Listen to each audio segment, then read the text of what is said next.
You are Locked On Cougars. Welcome into your Monday edition of the podcast. A lot to cover ahead on today's show. We will talk some BYU football recruiting, a new commitment, as well as a new offer going out over the weekend. We'll also dig into the BYU basketball program. If Gideon George were to leave, as he announced he's entering the NBA draft, what would it mean for the Cougars? We'll get into that. And of course, we'll catch up on the weekend that was and all the other BYU sports in action. So plenty to get into. Let's waste no more time and get right to it. This is the Locked On Cougars podcast for April 11th, 2022.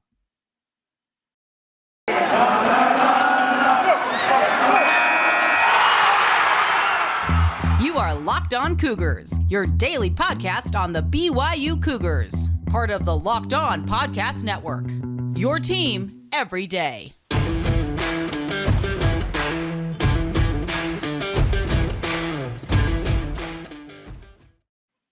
What's up, everybody? I'm Jake Hatch, your host here on Locked On Cougars, your resident BYU insider. I work for the Zone Sports Network in Salt Lake City, Utah, as the executive producer of DJ and PK in the morning. And a huge thank you for making us right here on Locked On Cougars your first listen of the day. We are very proud to be part of the Locked On Podcast Network, where, of course, the motto is your team every day. And as such, we are your only daily podcast focused on the BYU Cougars.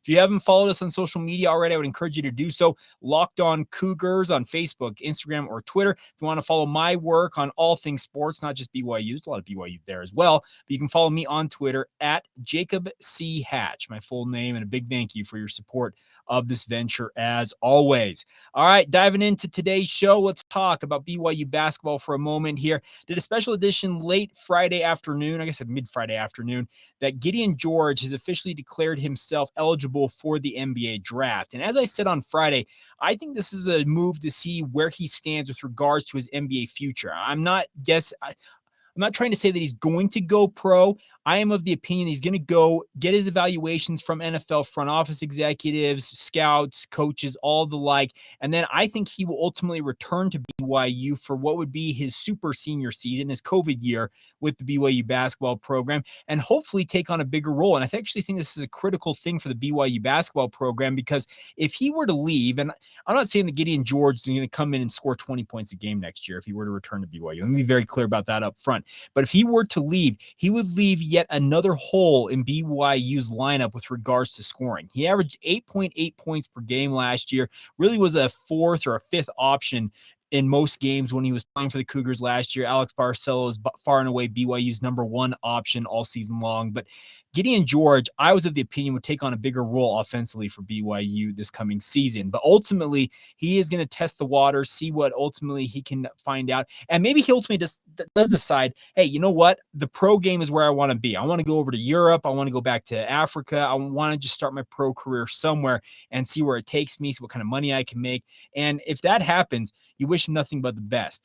But if he does leave, that will leave a grand total between him, T-John Lucas, and Alex Barcelo off of last year's team. That would leave 36 points per game along the perimeter for BYU departing the program.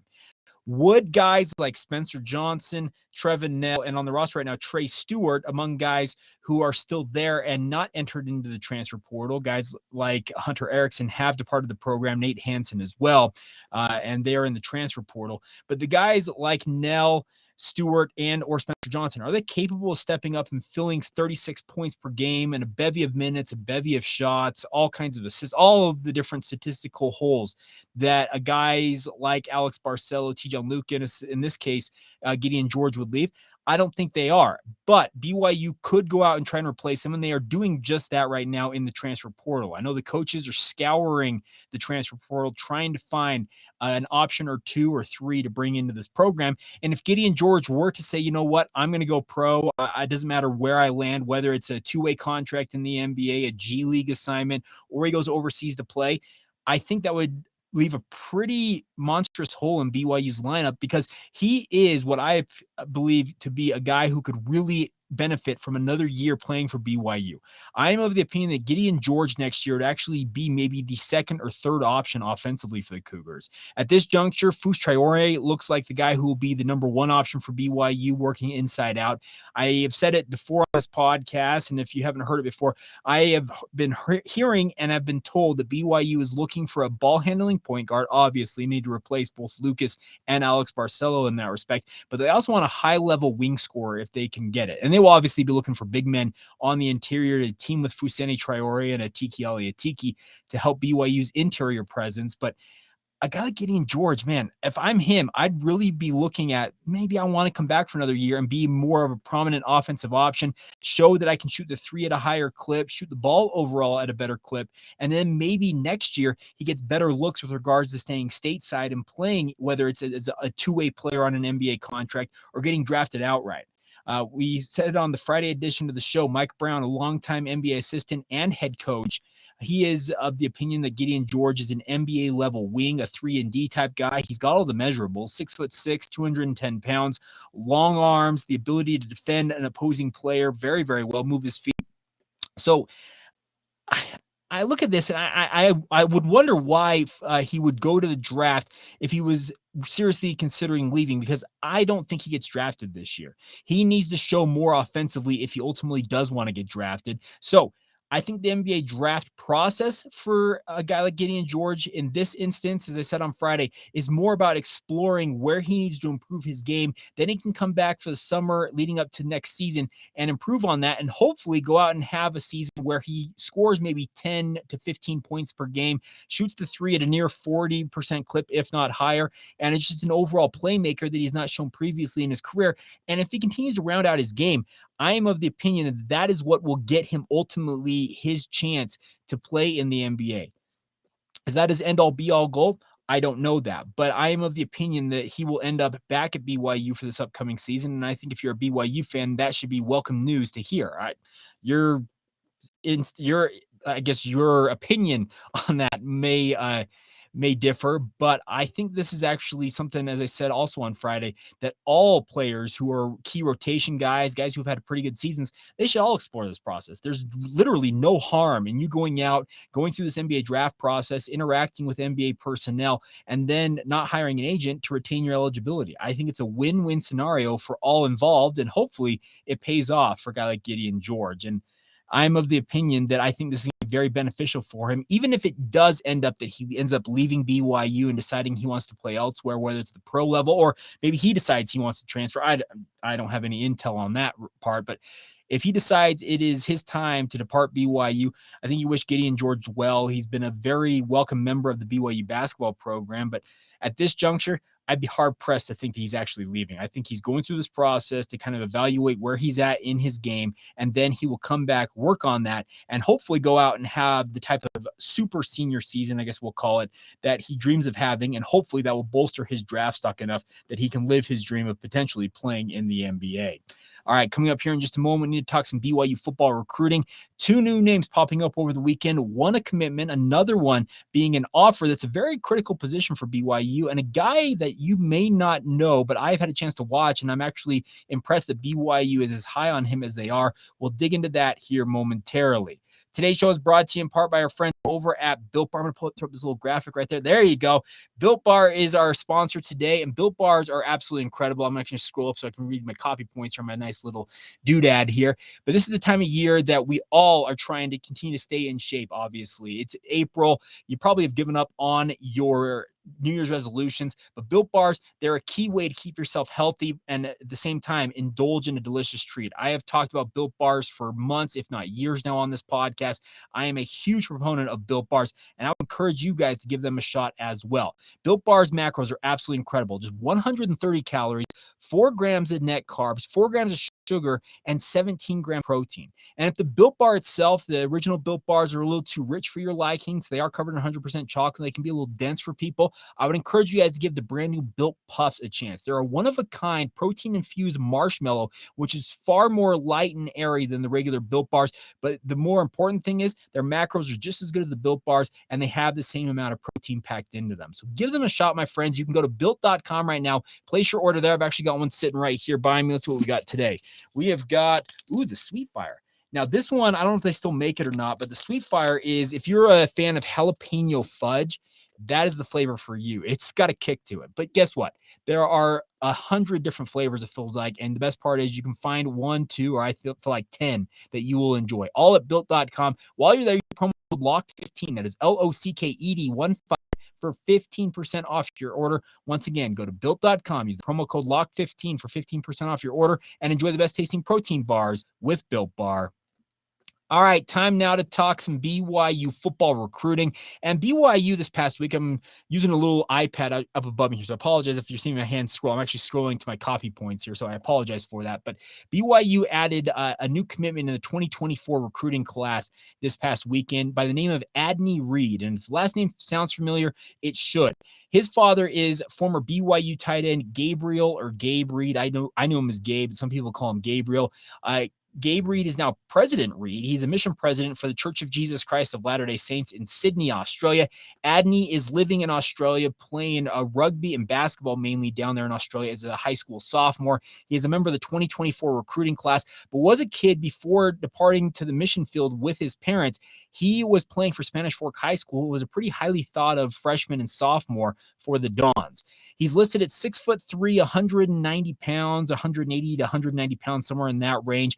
But if he turns out to be like his father, because Gabe Reid, when he was playing at BYU, was 6'4", 250, and was just every bit the 6'4", 250 they listed him at, if not more than that, Adney Reid figures to fill in and be a very, very good player for BYU. I think that he ends up being a pass rusher or a linebacker at the next level. It depends on how he fills out. If he ends up at 6'4", 250 pounds like his dad, he'll be playing defensive end for BYU, and they'll probably push to bulk him up to 260 or 270 and really make him into a force off the edge. But if he only ends up at 6'3", 220 pounds, he has got the athleticism to be a guy who can play linebacker at the next level. He is part of a trio now in the 2024 class of commitments for BYU, joining Dallin Johnson out of Springville High School. And we'll talk about one of Johnson's teammates here in just a moment. He's an offensive lineman who I think is going to end up as a 4-star prospect, committed as a freshman to BYU, has said that BYU is his dream school. He's locked in with Cougars, as well as the other commitment in the 2024 class, and that is Easton Baker out of Stansbury High School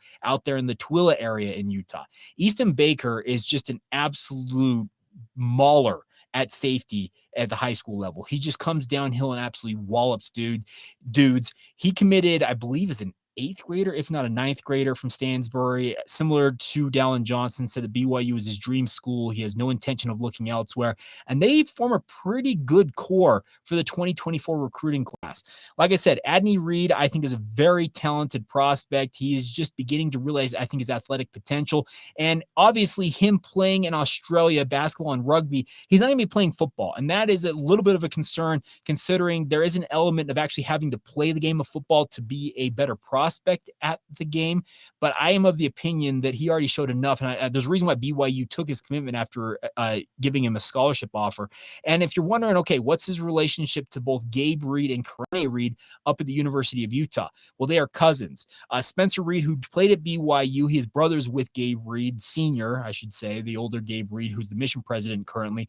They are the cousins of Adney Reid, and they are the sons of Spencer Reid, former BYU player in his own right. So there was an offer reportedly from Utah to Adney Reid, but he decided he wants to carry on a family legacy at BYU and play for the Cougars. And I think it makes for a very, very talented core for the 2024 recruiting class. I am interested to see how Adney Reid does once he gets back stateside playing for BYU, to see if, okay, his time overseas playing rugby, basketball, he may end up playing some American football there in Australia. I don't know what the options will be in that regard for him, but I am of the opinion if he fills out like his dad and he carries on that family legacy, BYU is getting a pretty talented prospect on their hands coming by way of Sydney, Australia. All right, the other prospect I wanted to talk about today was Ryder Burton, announcing over the weekend he received his first Division I offer from BYU. Ryder Burton is the quarterback at Springville High School. Dallin Johnson was actually his center for most of the year this past year. And Ryder Burton is an interesting prospect in that he is a true quarterback that BYU is actually pursuing. There's a lot of quarterbacks, it feels like, when they get offers from BYU that you sit and say, okay, what position does this guy end up playing at? But Ryder Burton, I can tell you this much. I've had a chance to watch him. I called, I think, three Springville games this past fall for Deseret News Rewind, or what is now Game Night Live Rewind on KSLSports.com. And I had a chance to watch Ryder Burton play for Springville High School. Some of you may have seen the best play, I think individual play of the high school season was that Springville beat Orem High School in the state semifinals up there at Rice-Eccles Stadium on a last-second touchdown where the quarterback, similar to what John Beck was doing, he kind of threw it across his body into the other corner of the end zone, and his receiver caught it. That was Ryder Burton throwing that ball. And the funny thing about that is the John Beck play at the opposite end of the field, I believe, for BYU against Utah all those years ago is actually working with Ryder Burton as his quarterbacks coach down there at 3D QB Academy. So there are a lot of connections between Ryder Burton and BYU. And the biggest thing you need to know about Ryder Burton is this is a kid who I think has got all the ability to be under the radar prospect, but a guy who very much could factor into the quarterback position for BYU if he chooses to commit to the Cougars. He's got good size, listed at 6'2". I would say he's probably more 6'1", 180 pounds. The interesting part about him is he's not a true dual threat quarterback. Doesn't mean he's not a dual threat quarterback, but Springville High School runs one of the few true pro set I-back formations that I have seen in many, many years. Willie Childs, the head coach at Springville, runs a lot of I formations, single back sets. They do some shotgun stuff, but this is a true pro offense that Ryder Burton is operating in. He's got a very live arm, can make seemingly every throw on the field, but this being his first offer as a member of the 2023 recruiting class or the upcoming recruiting class, there's going to be some people say, well, why is BYU offering this kid? Let me tell you one thing. There's one thing I have learned about Aaron Roderick and his recruiting style is when he sees a quarterback that he likes, I will trust him on it. Think about this. Aaron Roderick has made Zach Wilson the number 2 pick overall in the NFL draft. And yes, Zach Wilson had some of those preternatural skills that ended up benefiting him going to the New York Jets. But also, Jaron Hall, he has been tutored. He's been tutored. There we go. Tutored by Aaron Roderick. And he's going to be a guy who probably plays in the NFL. Guys like Jacob Conover are guys that Aaron Roderick has locked in on. When Aaron Roderick finds a quarterback that he likes, I would say that is a guy you should pay attention to because Aaron Roderick knows the quarterback position about as well as anybody out there. He knows talent when he sees it. When he finds a guy he likes, he locks in on them. And apparently Ryder Burton is part of this. And the other point about this I want to talk to you guys about is the 2023 recruiting class, BYU is going to take at least 1, if not 2 quarterbacks, or maybe even 3 if there's 3 that they really, really like. They need to restock the room. The departures that they've had recently, most notably at Baylor Romney, have thinned the quarterback room quite significantly. We're all expecting that Jaron Hall will be done playing for BYU once this upcoming season ends, and that's going to leave the room very, very bare. The cupboard will be bare, and BYU needs to bring in some guys. If Ryder Burton is ultimately the high school guy that BYU believes in, there's other guys here locally that I think BYU is very much in on. Jackson Brousseau, a quarterback at Lehigh High School, the guy who actually outdueled Ryder Burton in the state championship game. Brousseau could very much be a guy that BYU offers relatively soon. I don't know if they've offered him already. They might have, but they should be offering soon if they're going to be interested in him. They could be bringing in 2 high school quarterbacks and even a transfer quarterback out of the transfer portal because that is how important this position is. You have to nail it, especially as you're getting ready to go into the Big 12 in 2023 and beyond. You cannot have yourself being all of a sudden bare thin at the quarterback position and expect that you'll survive at this Power 5 level. It's just not going to happen. So Ryder Burton is a guy that BYU apparently believes in because they offered him a full scholarship, and that is a very important thing, I think, to note. This is not a preferred walk-on. This is not a guy who BYU's like, hey, you want to come and try out for us? No, they believe in Ryder Burton's skills. I had a chance to watch him 3 times this year. I was impressed by his decision-making, but he also at the same time, he has the penchant to get himself into trouble as a quarterback. He passed for 25 touchdowns this year against 12 interceptions, but those 12 interceptions, half of them came in the state championship game. Lehigh High School made his life absolutely miserable. He threw 6 interceptions en route to a 35-6 loss in the state title game. That's not good. You're probably wondering, okay, Jake, how did the other 6 interceptions come? They came in 3 other games. If there is a game that seems he gets off his game a little bit, that is when the interceptions come. He is a guy that once he gets into rhythm, he very much becomes a guy who can start reeling off pass after pass after pass, and it becomes a very pretty game. But when he is rocked or his, how do I say it? When he is not all locked in or if he's just a little bit off of his game, that's when the mistakes creep into his game. And I think that's something that BYU will have to coach out of him. I'm sure it's something he will work on this year as a senior for Springville High School. But I do think that this is a guy to pay attention to because, as I said, Aaron Roderick, when he locks in on a quarterback, I can pretty much take it to the bank that this is a kid who has got some talent, and Aaron Roderick's got a very good eye for quarterback talent. A couple other stats about Ryder Burton real quick. He had a 64.2 completion percentage this past year, 2,319 yards, the aforementioned 25 touchdowns against 12 interceptions, but he only had one rushing touchdown.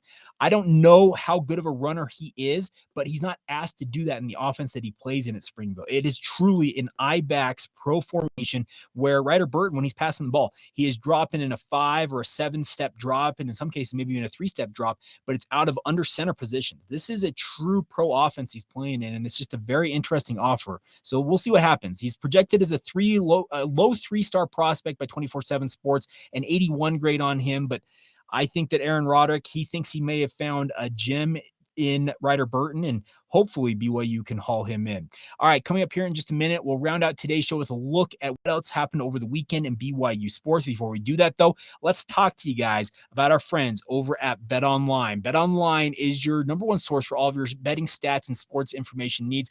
Find all the latest sports developments, league reviews, and news, including this year's basketball playoffs with the NBA getting going this week and the start of the Major League Baseball season as well. BetOnline remains your continued source for all of your sports wagering information, from live betting to the playoffs to esports and more. If you want to take a futures bet on BYU football or basketball this year, I'm sure they've got those available to you now. The NFL, they've got it all for you guys at betonline.net. So head to the website, that's betonline.net once again, or use your mobile device to learn more about the trends in action available to you now. That's all courtesy of your friends at BetOnline, where the game starts. All right, time now to talk about what happened over the weekend in BYU sports, and it was a busy weekend for the Cougars. Let's start off with the women's soccer program. I'm just kind of looking up at my notes here. So BYU capped their spring season with a 3-0 shutout of UVU on Saturday afternoon, and then almost immediately afterwards, turned around and played Southern Utah and absolutely ran away with a 10-0 rout of the Thunderbirds. So if you're keeping track at home, they capped their spring season with a 13-0 Saturday, and very impressive stuff. Ashley Hatch, the former BYU star playing for the U.S. Women's National Team, also had a starring role for the U.S. Women's National Team in their rout of Uzbekistan. So always good to see who I like to call my cousin doing well on the international stage. Ashley is a distant relative of mine. I'm very clear about that, but hey, you're the last name Hatch, I'm going to claim you if you're playing at the level that Ashley Hatch is. All right, baseball is up to 17-12 on the season now, 6-6 in West Coast Conference play. Mike Littlewood's squad got their first sweep of the conference season, beating Santa Clara in 3 straight games. They won Thursday 5-1, then exploded offensively for a 10-0 shutout Friday, which, by the way, they had over 2,600 fans in the stands on Friday. That was the 10th largest crowd in Miller Park history, and then they finished off the weekend with a 9-5 victory on Saturday. It is the second sweep of the season for BYU after their sweep of Arizona State in February. Impressive stuff for the Cougars, considering Santa Clara came in and they'd have been a pretty good team in their own right all season long, but BYU handled them very nicely, and now BYU sits at 500 in conference play. If you did not note last week, something I probably should pass along to you guys, the West Coast Conference tournament this year is actually going to feature 6 teams than 4. They will have seeds 3 through 6 play, and the top 2 seeds will get a first-round bye. So there's an expanded field for the postseason for BYU, and the Cougars, as long as they can stay around that 500 mark, if not a little bit above that in West Coast Conference play down the stretch run of the season here, there's a very good chance they can find themselves playing in Stockton in that West Coast Conference tournament, and hopefully punch their ticket to the College World Series via the regionals that'll be taking place as well.